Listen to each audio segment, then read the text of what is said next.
Voici comment je travaille avec ChatGPT. Ici, j'ai pris l'option ChatGPT 4o avec Canvas. Je ne te parle pas de l'application pour faire des visuels, bien sûr, mais vraiment, c'est dans ChatGPT et c'est Canvas avec un S. Donc, moi, j'aime ça écrire. Donc, j'ai commencé par écrire mon texte dans Word, comme tu vois ici.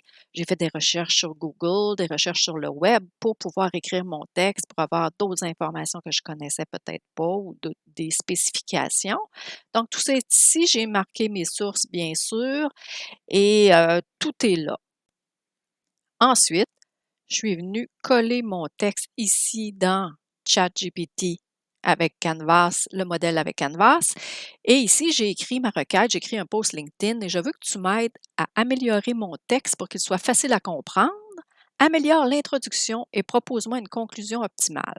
Et voici le texte. Je colle mon texte que j'avais pris dans Word, que j'avais déjà écrit dans Word, et je le colle. Voici ce que ça donne. Donc, j'ai toujours mon texte à côté, ici, et ici, c'est la proposition qui va me donner avec l'amélioration.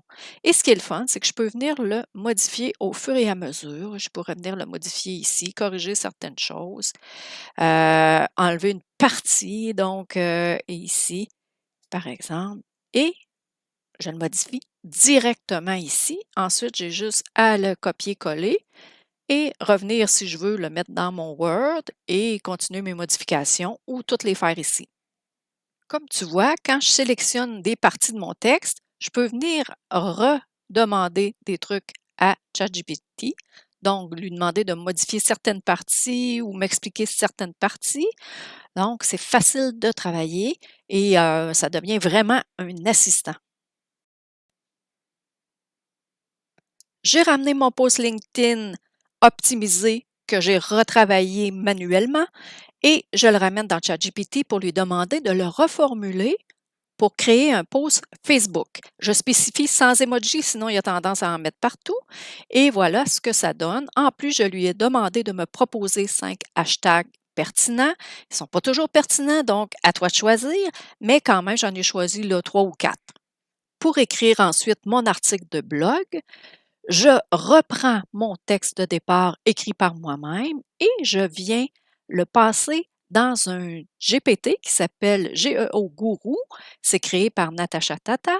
Donc, je le passe là-dedans. Le GPT est en anglais à la base, donc je lui demande ensuite de me répondre en français. Il me réécrit le texte en français.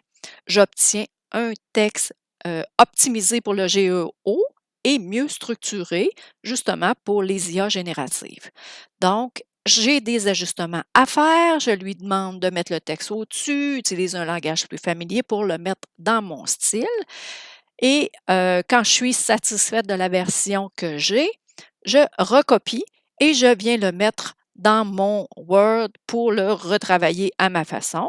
Je pourrais le retravailler dans mon GPT Canvas, mais bon, je suis de l'ancienne école, je suis habituée de le travailler dans mon Word également. Quand mes textes sont optimisés et terminés, je viens créer mes visuels. Donc ici, j'ai créé des diapositives, plusieurs visuels pour créer mon PDF pour LinkedIn.